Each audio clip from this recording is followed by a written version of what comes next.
The information provided on this podcast is intended to be educational and informational only and is not considered to be formal legal advice. The listener should not take or refrain from taking action based on its content. Any listener in need of legal opinion upon which to rely in decision-making should consider formally engaging an attorney to review relevant facts in detail and examine the pertinent law as it applies to those facts. So, you've decided you want more out of your life. More than the 9 to 5. More than paycheck to paycheck. More than lifelong debt. But that leaves questions. Where do I go from here? What can I do without any money, connections, or experience? Our goal is not only to provide you with answers to those questions, but also to motivate people in an authentic way, mentor people who don't have mentors, give back, and hear some inspiring stories along the way. If you're not going to show people what's possible, who is? My name is Iler. And I'm April Munson. And this is Ground Zero.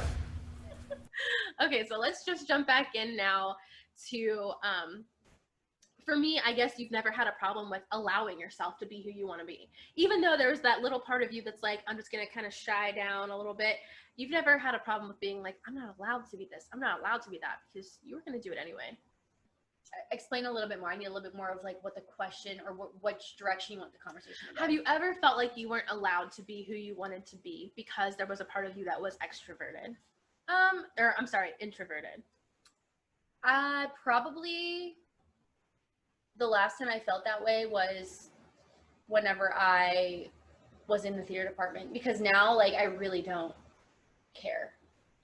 I'll say I for certain weddings, you know, like if I read the room and, you know, it's a higher end wedding, I'll dress more like down and, you know, like I will, and I like to be like that anyway. You know what I mean? I have like, you know, different styles, but I'll definitely try to be more classic and just be more toned down. I won't swear, you know, around certain people and stuff like that.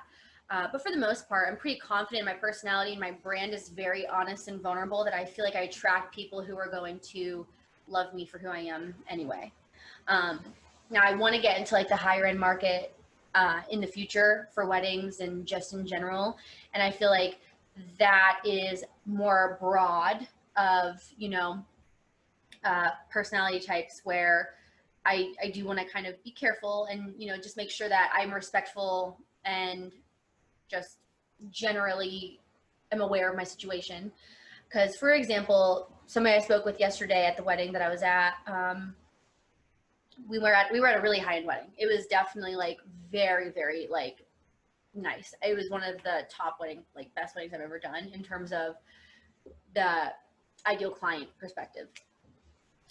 You know, like super beautiful florals, like gorgeous venue that like a lot of photographers that want to go and like get hired to be a part of, like absolutely beautiful couple. Just everything that you can imagine like wanting at a wedding, being there. And there was a gentleman that we ate dinner with, and he said that okay, let me backtrack. He said, you guys dress really well. There are a lot of photographers that dress frumpy. And I was like, okay, are you saying frumpy as in like they're hipsters and they dress like how they want? Yeah. And he was like, no, they look like they just got out of bed. And I was really shocked by that. You know what I mean? I would never do that to begin with, but there are different like weddings. Like if it's like an outdoor, you know, wedding or a barn wedding, like I'll wear like a dress and a hat and like I'll have my sleeves showing and stuff like that. And I'll wear like, you know, boots versus if it is like a specific setting, you know, especially like yesterday's was absolutely beautiful in this museum. I definitely want to be able to fit in with that group of guests that got invited. You know what I mean? I don't necessarily think like it's appropriate to wear black skinny jeans and a hat type of thing. Whereas like, you know, depending on the venue, that's perfectly fine. Right. You know, I do love to be the type of person that people recognize and like they talk about, but only in good ways. You know what I mean? I don't want to be the person that is so distracting at a wedding day that they're not even focused on the bride and groom. Right. So I try to be respectful in that way.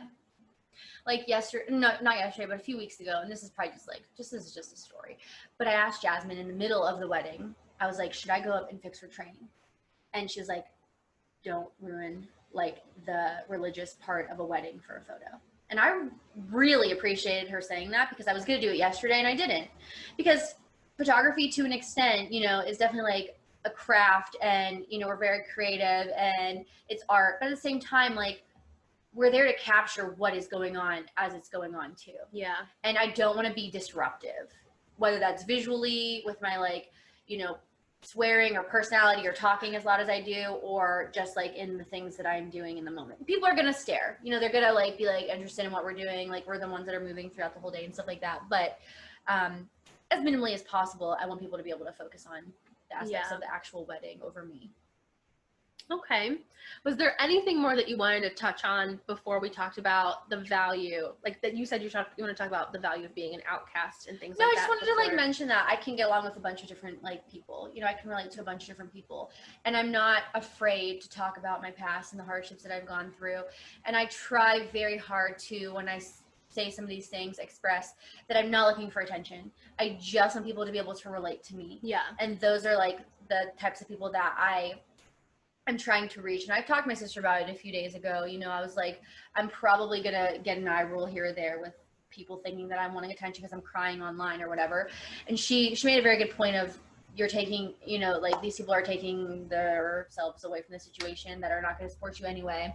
And you're just kind of saving yourself time in the long run. Because, like, yeah, like, it sucks. Like, I don't want to be open, honest, and vulnerable from a perspective that I'm not just showcasing pretty photos and, like, lose people that I thought liked me. But at the end of the day, they might not have anyway, So yeah.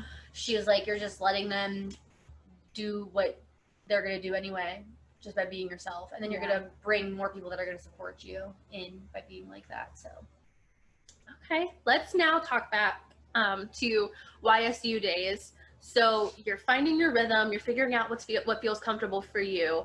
Where in that, or what was the time frame even from feeling like, okay, this is what makes sense to me. Now I feel like I'm going to start a business. Okay, so after the theater semester and going into telecommunication, I think that was probably like 2 years into college. So 2016, 16, 17. I planned on becoming a full-time photographer when I graduated. That was my goal. I was like, I'm going to serve and I'm going to build my business up. Well, it's not exactly what happened. My business kind of grew very quickly in the sense that I was able to quit my job, like my junior year of college, and like just be a photographer full-time. And I credit like a couple different people, a couple different situations to that. But I will say at the like fall end of 2016, I was approached by my friend Portia, and she asked me if I wanted to second shoot her wedding with her photographer, because she knew I had interest in photography, but I had never had experience with it. And from that moment, I wanted to do a good job, because I do care what people think, and I do want people to, like what I do. I mean, it's an art, but it's my version of how I see the world. So the opinions matter. And so I went out and invested credit card money into the best camera and lens that I researched and could figure out, because I wanted to do as good of a job as I could and not have, the work be bad because of the camera equipment that I had. And I don't know, at the time I thought, having the best equipment would help me. Not necessarily like make me a better photographer, but I don't know, just investing in myself made me feel good. And so I felt like now that I've paid $4,000 for a camera when I don't have any money at all, I kind of got to do this. And so at that end of that year, I was doing a bunch of free shoots, still going to school. And I want to say by like my junior year of college, when I was a photo minor. Now I was a photo minor the whole time, but I didn't start taking any classes for my photo minor until a few years in, because I was taking all the general courses first and all of the major courses that I kept like switching from. And so my first semester in the art minor, taking those classes, I learned a lot. But I want to say from that first semester through the summer, by the next time I had art classes, I like already knew more. Like the things that I was learning, I now like was already like good at, or I taught myself on my own, because as a photographer, you can literally learn everything by yourself. You don't need like any type of education in a college setting to be successful. You don't. And so I used to think about the fact that I was like, I'm going to be a full-time photographer by the time I graduate college, and then it happening literally over the span of, I want to say like 8 or 9 months. It really was fast. And it is a blessing because it is not like that for everybody. I talked about in the last podcast how I didn't have a ton of resources, a ton of help, a ton of community there for me when I was starting out. And in that podcast, I'm thinking about this right now, I said that in a negative way. But now, with the abundance of like help and photographers and community that there are, it might actually be harder to like grow in your own name and get yourself out there.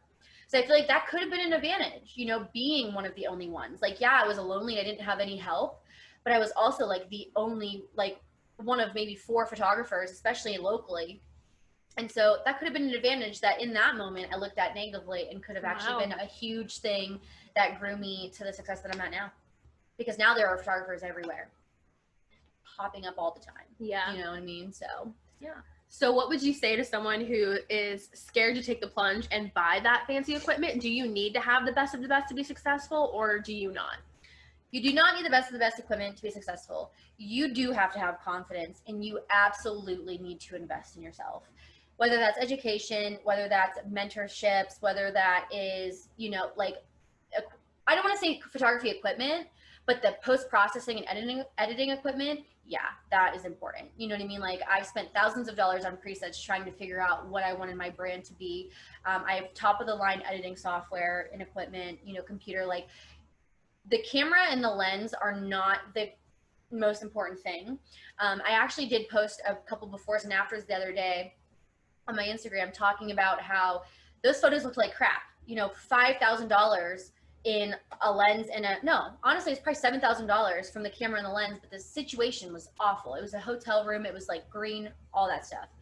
The after was gorgeous. And like, I had some photographers at this workshop that were complaining about that hotel photo shoot and saying that their photos were all gonna be in black and white.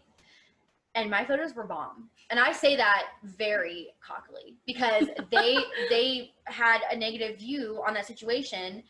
And it's all about the editing in that specific, you know, situation that brought those photos to life. And I'm so glad that I posted those befores and afters, because I had like a dozen photographers say, thank you so much for doing that. I thought that my photos sucked, when in reality, I just have to do a little bit more research and figure out how to edit a little bit better and like turn my trash into like artwork and masterpieces. Wow.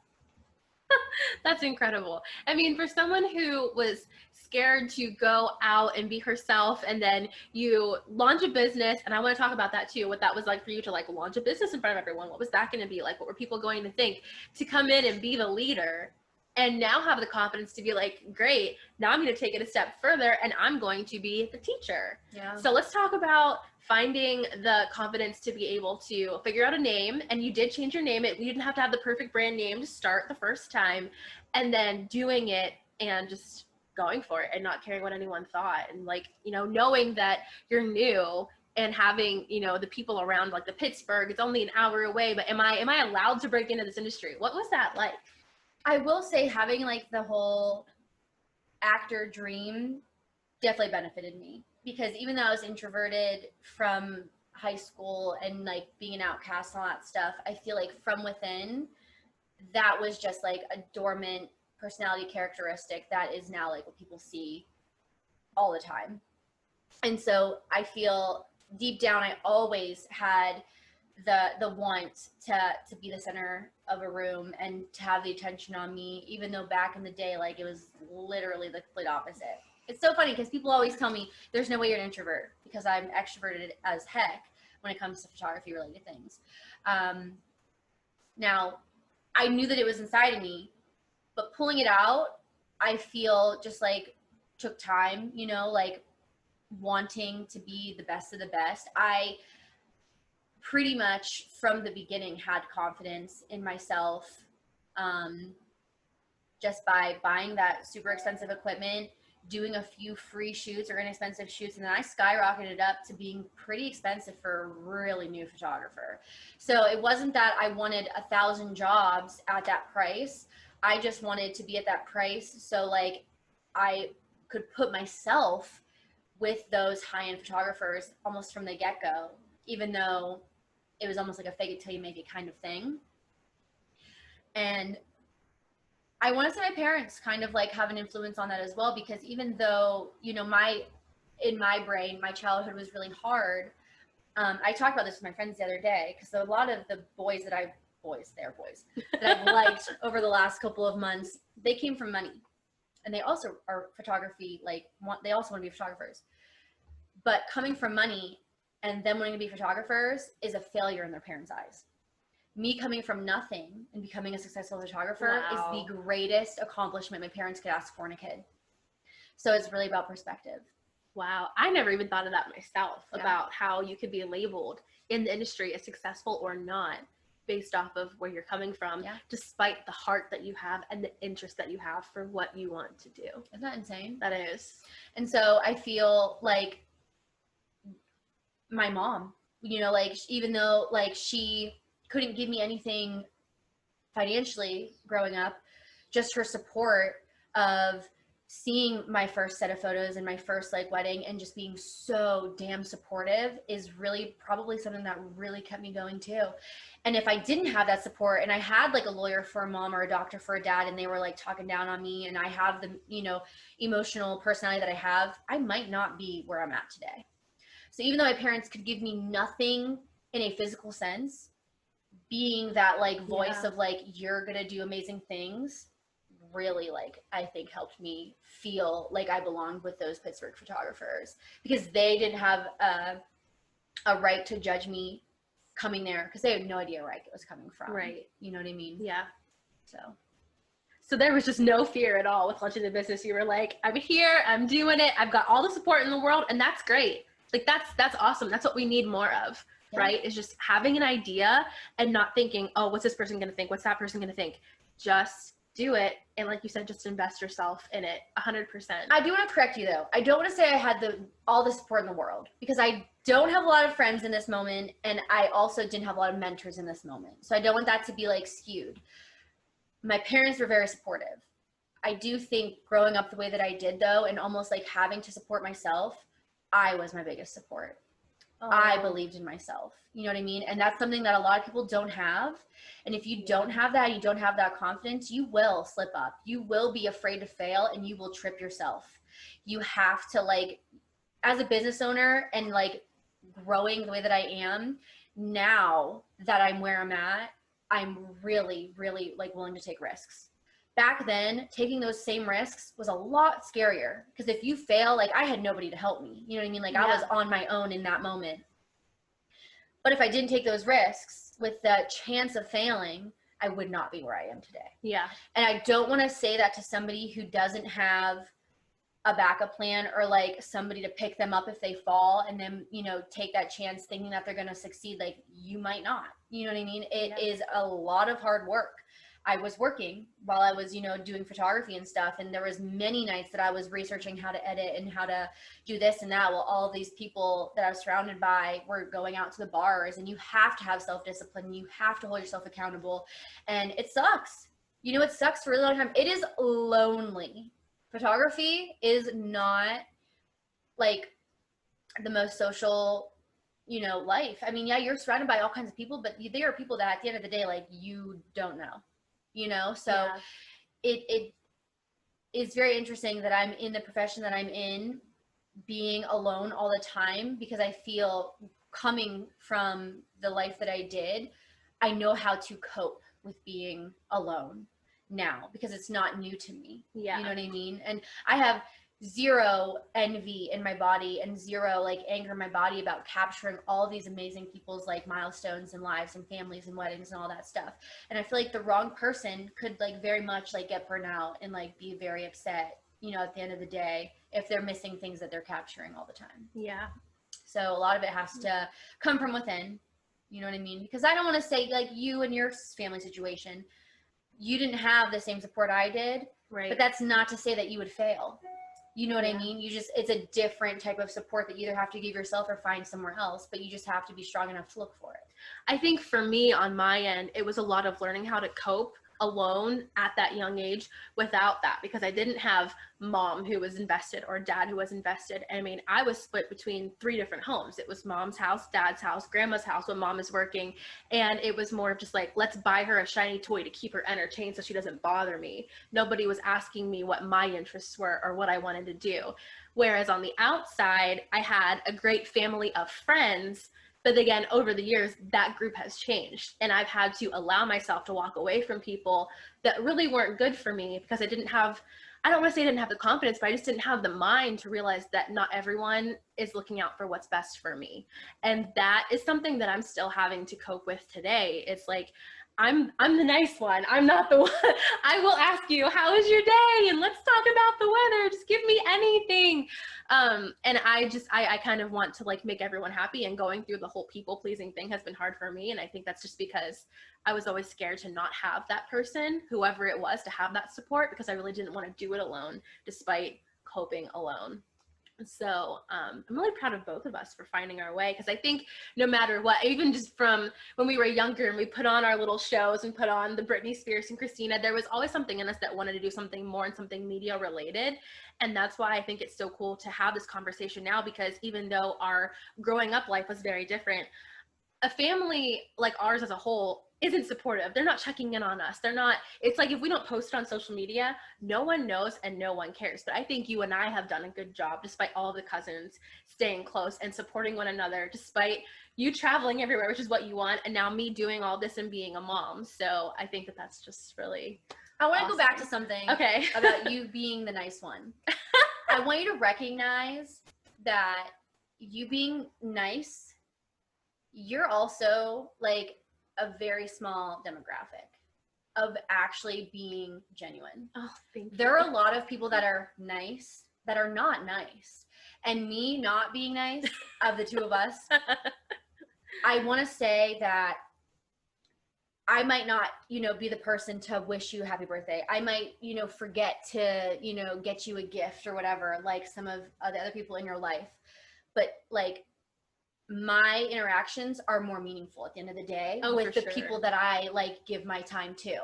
I'm not doing all the, things that society tells us we're supposed to do to make us like, decent friends or like parents or children or whatever. Like, I don't even know my own freaking, dad's birthday, the day that it is. Really? I do. Oh. But as an example. So like, even though I'm not doing all the things that society like, tells you to do to, make you, there's literally a billion holidays now. There's like a donut holiday. Right. I think that's actually next month. I think I marked it on my calendar. Yeah, I can't remember all that. I want that free notice. And that doesn't make me a bad person. You know what I mean? And it doesn't make me like, a crappy friend. It's just, I'm busy. And so like, there are other things that I can give that mean more than, you know what I mean? But you, on the other hand, you being nice, like, that is very rare. And like, I know that you want the best for everybody, and you do ask other people about them more than yourself first. And it is sad whenever people don't give you, the energy that you kind of like portray out. And it's hard, but I'm glad and I'm very proud that you haven't like, you have a little bit, but for your like own mental and emotional like health and stuff, but it hasn't made you like bitter and like turn away from people. You know what I mean? Not saying that you've become bitter, but you have recognized like, okay, like less of my energy towards this because it's not, what I thought it was going to be, and more about like self-care and like focusing on like what's important, but you haven't like completely like stopped, you know what I mean? Yeah. And so it's like really a good quality that you should be very proud of. Because even though I'm not the nice one and you are, like I feel both of us are genuine in our actions and stuff. So. Yeah. Oh, well, thank you so much.